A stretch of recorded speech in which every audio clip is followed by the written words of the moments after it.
Bueno, en el anuncio vamos a estar repitiendo y reiterando la información que nos venían a compartir Dani Guzmán y Horacio Catena hace minutos atrás, el combatiente de Malvinas, junto con el secretario general del SUTEF, un nuevo programa de capacitación que va a estar disponible no solo para la docencia de Tierra del Fuego, sino que la intención es poder llevarlo a todo el territorio nacional. Así que estén atentos a las redes tanto de SUTEF como el portal Agenda Malvinas, donde seguramente también va a haber información al respecto. Y sin más vueltas, le vamos a dar la bienvenida a este espacio a Silvina Gutiérrez y aquí Malvinas. Buenos días, Silvina. Buen día para todos y para todas. ¿Qué tal, Silvina? Buenos días, ¿cómo te va? ¿Qué tal? ¿Cómo están? Muy bien, gracias. Qué bueno escucharlo a Daniel y Horacio con esta noticia y esta capacitación excelente justamente en esta fecha. Y de paso agradezco las palabras tanto de Daniel como de Horacio. Qué bueno que hayan podido escuchar, estar del otro lado. Bueno, veníamos también cerrando el bloque anterior junto con los chicos en el marco de lo que es la fecha del día de hoy. Y bueno, darle la palabra y bueno, espacio aquí Malvinas. Bien. Bueno, sí, la verdad que un día justo tocó la columna en este día tan particular para Malvinas. Pero antes de abocarnos específicamente al día de hoy, también quería recordar que venimos de un fin de semana muy particular con la noticia de fallecimiento del Indio.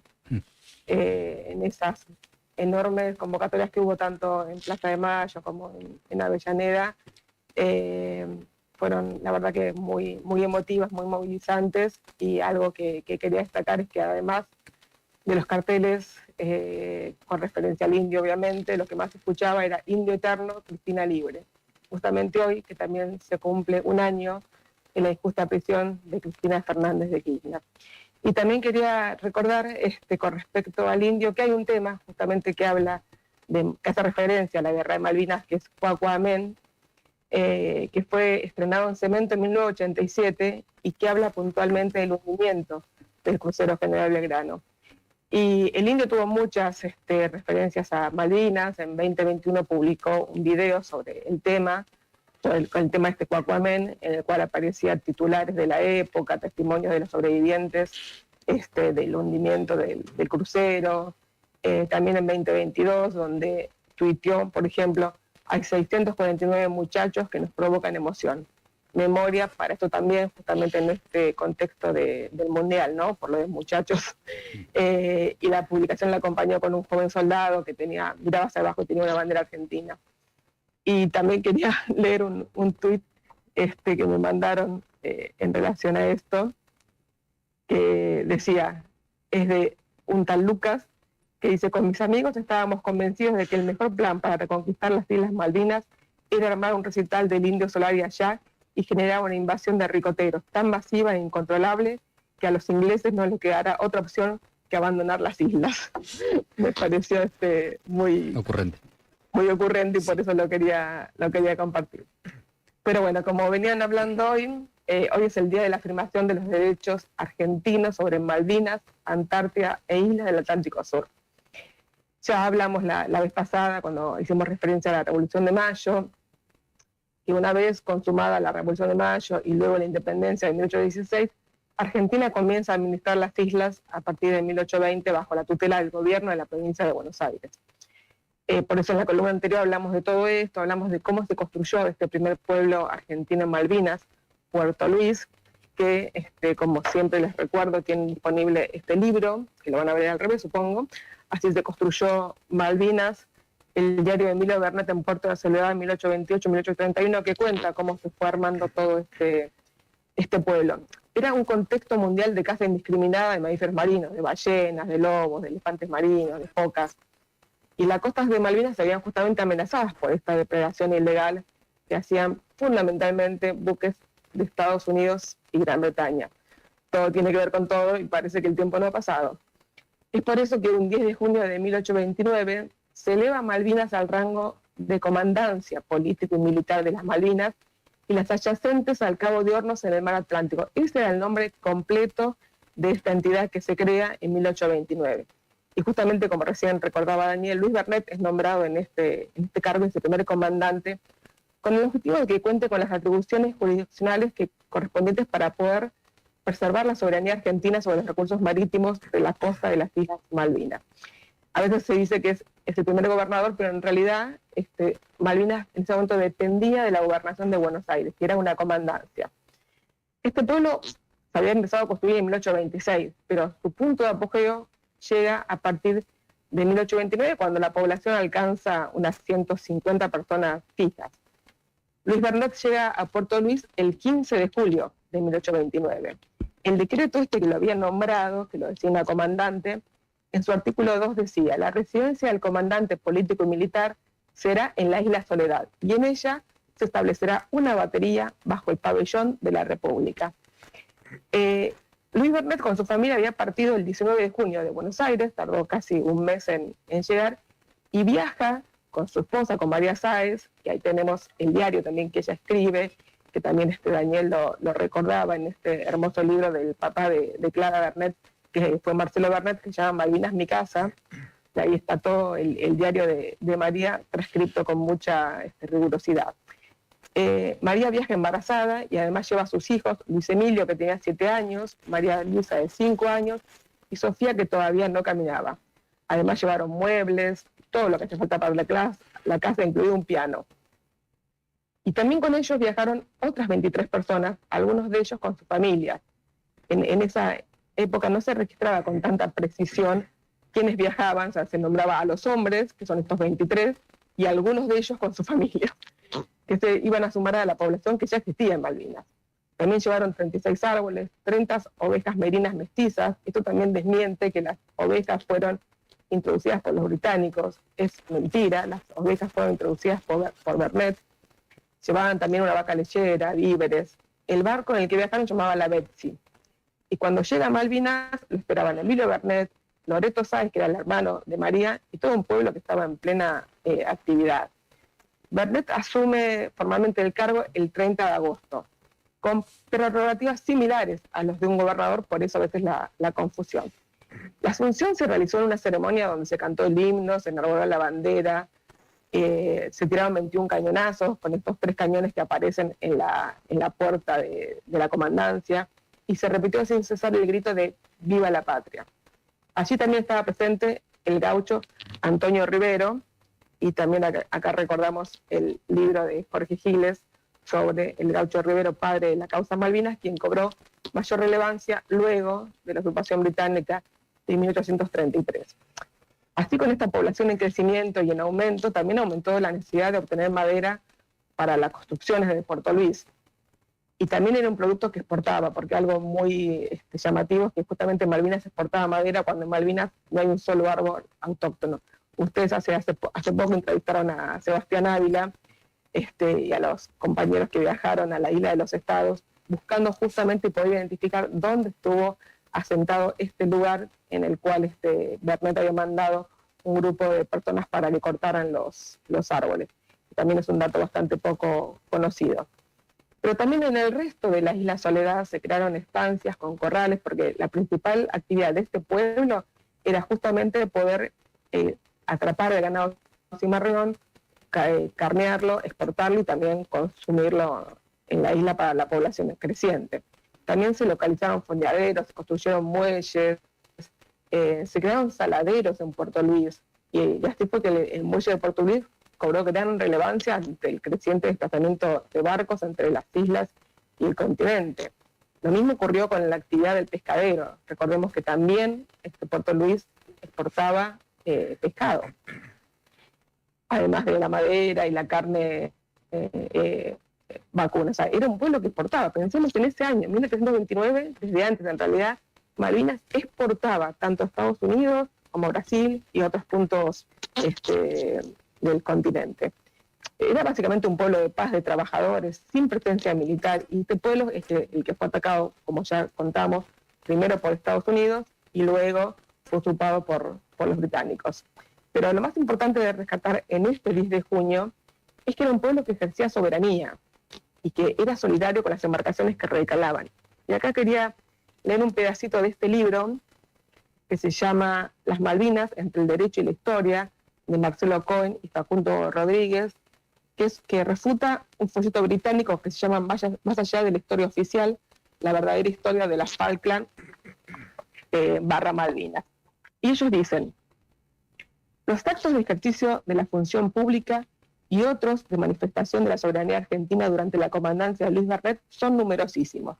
Citaremos simplemente a título de ejemplo: circular en inglés dirigida a los buques que pescaban y cazaban en la región, en su mayoría estadounidenses y británicos, para comunicarles que debían respetar la legislación argentina en la materia y la propiedad de los particulares establecidos en Malvinas. Esta circular fue distribuida a partir del 1 de agosto del 29, y en su reverso se encontraba la traducción del decreto de creación de la Comandancia Política y Militar de Malvinas.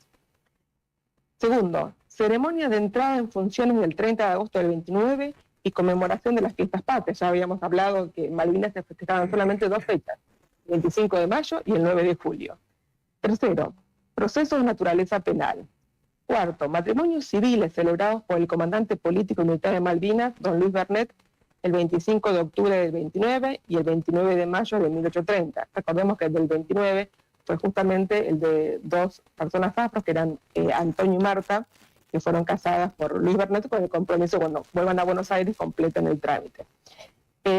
5. Patente de navegación de la goleta nacional Águila, construida en las Islas Malvinas y pertenecientes al propio Bernet el 6 de noviembre de 1831. Emisión de papel moneda. Recordemos que cuando empieza a haber tanta población en Malvinas se hace necesario tener alguna forma de moneda para poder entablar transacciones comerciales, y es así que aparecen los vales o el papel moneda de ese momento en las islas, que hoy se conservan algunos ejemplares en el Museo del Banco Provincia. 7. Control de la pesca y la caza para la aplicación de la legislación argentina en la materia. Bueno, y así hay algunos puntos más. Pero esto es muy importante, recordar que ese pueblo que ejercía soberanía no es que llegaban a Puerto Luis y agarraban el ganado que querían, tomaban el agua que querían y se iban. No, se veían obligados a comerciar con la autoridad que en ese momento estaba en Malvinas, que era justamente esta comandancia política y militar. Y la existencia de este pueblo demuestra que es una falacia la versión que se afirma que cuando ocurrió la usurpación en Malvinas no había nada. Tanto los diarios de Emilio como de María demuestran que esto no era así. Y por la importancia y la relevancia que tuvo esta historia, es que en 1973, durante el gobierno de Perón, el Congreso Nacional sanciona la ley 20.561, que declara el 10 de junio como el Día de la Afirmación de los Derechos Argentinos sobre las Malvinas, islas y sector antártico, rememorando justamente la creación de la Comandancia Político y Militar. Mediante esta legislación se establecía la reivindicación soberana, no solo por Malvinas, sino también por las islas del Atlántico Sur, como Georgia y Sandwich del Sur, y el sector antártico. Como ya dijimos en la columna que hablamos sobre mujeres, fue justamente Esther Fadul de Sobrino, la pingüina peronista que fue nacida y criada en Tierra del Fuego, quien le acercó a Perón la iniciativa de esta ley. Así fue que el 10 de junio se consolidó como un hito en la agenda soberana nacional. Y también fue un 10 de junio, pero de 2014, cuando la entonces presidenta Cristina Fernández de Kirchner inauguraba el Museo Malvinas e Islas del Atlántico Sur. Siempre Malvinas, no solamente como Malvinas, sino relacionada con todo el Atlántico Sur y también con la Antártida. El Museo Malvinas fue el primer museo nacional sobre las Islas Malvinas en la historia del Estado argentino, porque hay muchos museos, pero que se refieren más a la guerra que a esta historia larga de Malvinas. Entre los objetivos del museo se encontraba la reivindicación de los cimientos inobjetables de soberanía nacional sobre las islas a través de fundamentos históricos de la fauna, de la flora, de la cercanía geográfica, la extensión insular como parte de la topografía patagónica. Hoy, en este gobierno desmalvinizador, el museo ha sido vaciado de contenido y se sacaron cosas fundamentales. Se sacaron a las mujeres, se sacaron a Perón, que no estaba porque sí en el museo, sino porque fue fundamental para reivindicar la soberanía argentina sobre Malvinas y también sobre la Antártida. Y se sacaron todas las referencias a la dictadura, a que justamente la guerra de Malvinas no se dio en un contexto de un gobierno democrático, sino justamente en un contexto de un gobierno militar. sacaron todas esas referencias, bueno, se sacaron un montón de contenidos. Hoy el museo está siendo vaciado de contenidos. Y hoy que se cumple, como decía al principio, un año de la injusta prisión de Cristina Kirchner, quiero decir que sin duda uno de los motivos de esa prisión son las políticas que implementó en relación a Malvinas y al Atlántico Sur. Entonces perdón que está sonando el celular. Está bien. Voy a bajar el volumen, perdón. Escuchando a Silvina Gutiérrez y aquí Malvinas en el día de la fecha, un nuevo aniversario de la afirmación de los derechos soberanos de Argentina sobre Malvinas, isla del Atlántico Sur y el sector antártico. ¿Nos decía Silvina? Bien. Sí. Para finalizar, Sí.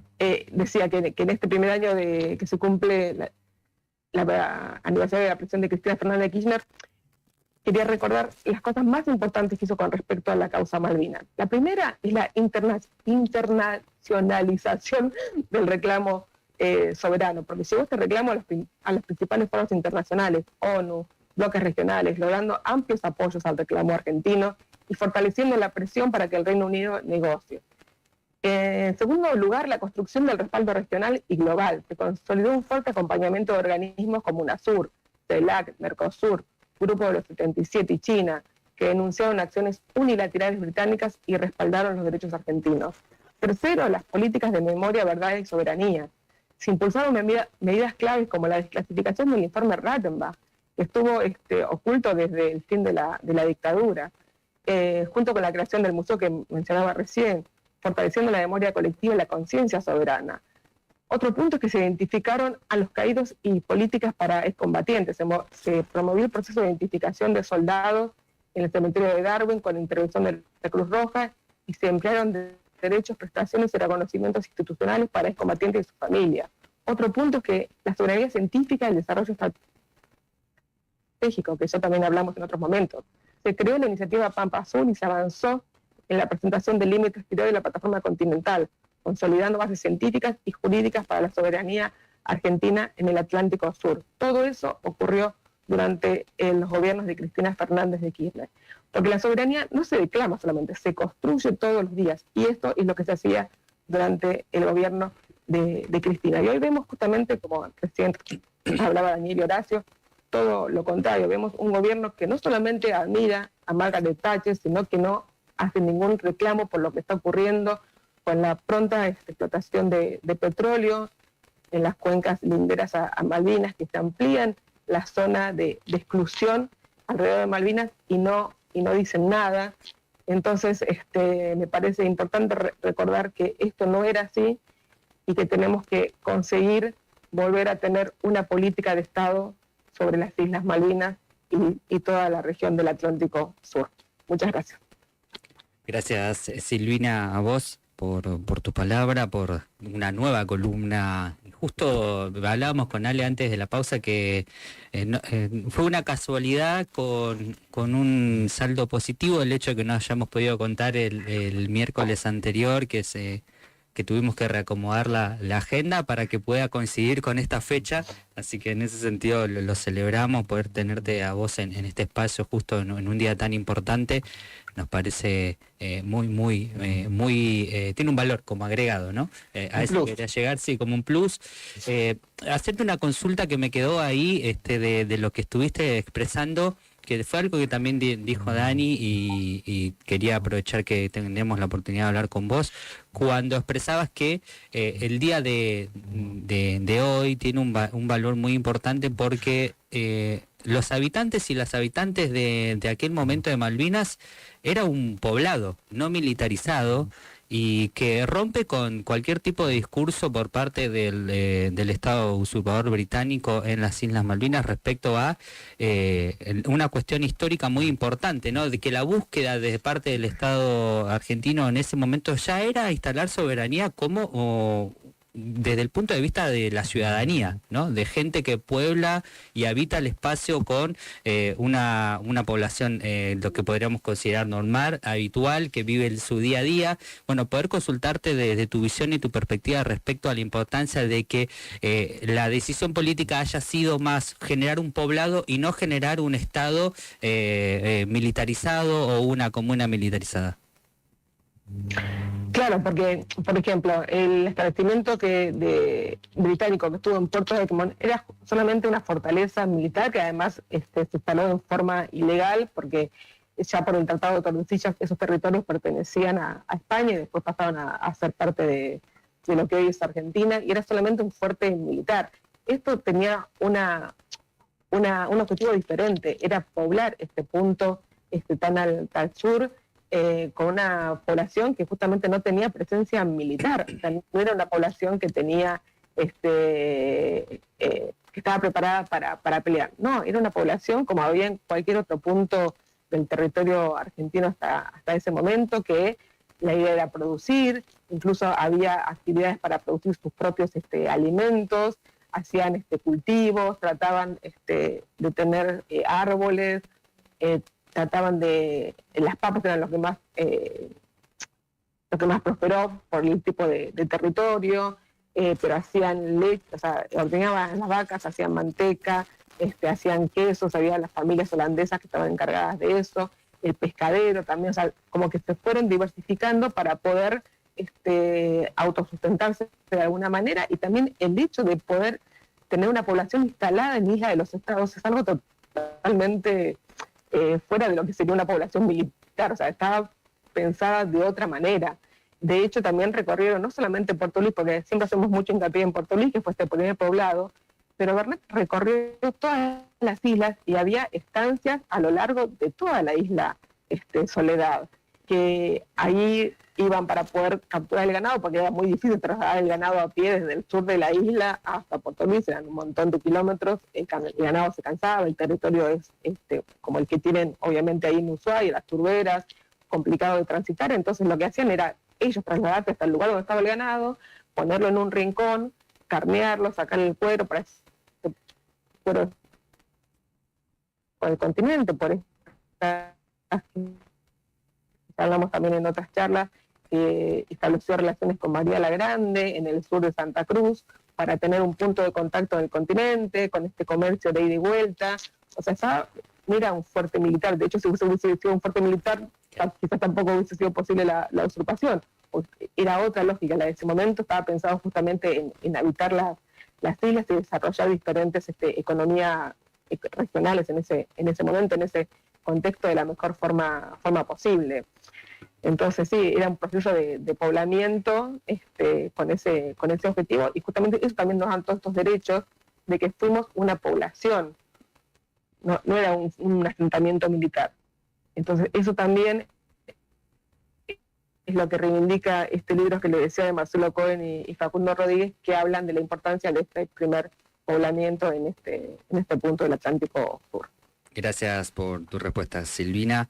Bueno, vamos a estar comunicándonos dentro de 2 semanas para continuar con este espacio en el que nos llevas a la reflexión de diferentes aspectos. Creo que también, como venimos escuchándote, siempre que tenemos la oportunidad de tener tu palabra, poder vincular lo que fueron los procesos históricos con cómo nos atraviesan el día a día cotidiano de la actualidad.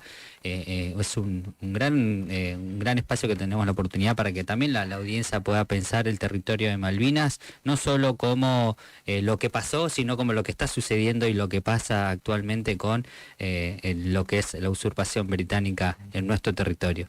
Queremos agradecerte una vez más por tus palabras. Sí. Sí, no, como siempre decía, siempre dice Jorge Giles, es que Malvinas es una causa viva. O sea, todo el tiempo tenemos novedades de qué está pasando, el tema del Atlántico Sur, el tema también ahí del puerto en Ushuaia, con este lugar que se quiere hacer una base norteamericana, que tiene que ver también con la logística que necesita el Reino Unido en algún punto, que le hace muy difícil poder avanzar con algunas cuestiones como ahora con el petróleo. Por eso están haciendo un puerto en Malvinas de última generación. Y nosotros que veníamos con políticas que tenían que ver en ese sentido de afianzar nuestra infraestructura. De hecho, habíamos inaugurado 3 laboratorios en la Antártida que prácticamente no fueron usados por este gobierno porque priorizaron la logística militar que tiene la Antártida a la investigación científica, cuando en realidad la principal motivo por el que estamos en Antártida es justamente por la investigación científica. Bueno, estos laboratorios no fueron terminados de construir. Por otro lado, estamos haciendo un laboratorio subantártico en la isla de los Estados, que quedó paralizado, que de esta infraestructura se apropió la Armada en lugar del Ministerio de Ciencia, como era lo que estaba predeterminado. Entonces estamos viendo un retroceso tremendo en todas las políticas de soberanía, como decía Horacio, esta entrega constante en todos los niveles, tanto territorial como energética. Vimos lo de las centrales nucleares. Entonces tenemos que poder ser capaces de revertir este proceso tremendo que nos está llevando a la destrucción de la soberanía en nuestro país. Muchísimas gracias, Silvina. Nos vemos en 2 semanas y vamos a seguir profundizando en estos y seguramente más temas. Te mandamos un abrazo grande y nos vemos pronto. Gracias a ustedes, un fuerte abrazo. Fuerte abrazo, Silvina. Rápidamente una pequeña pausa y al regreso vamos a estar conversando con Martín Bustomantes y la situación de Bolivia. No se vayan.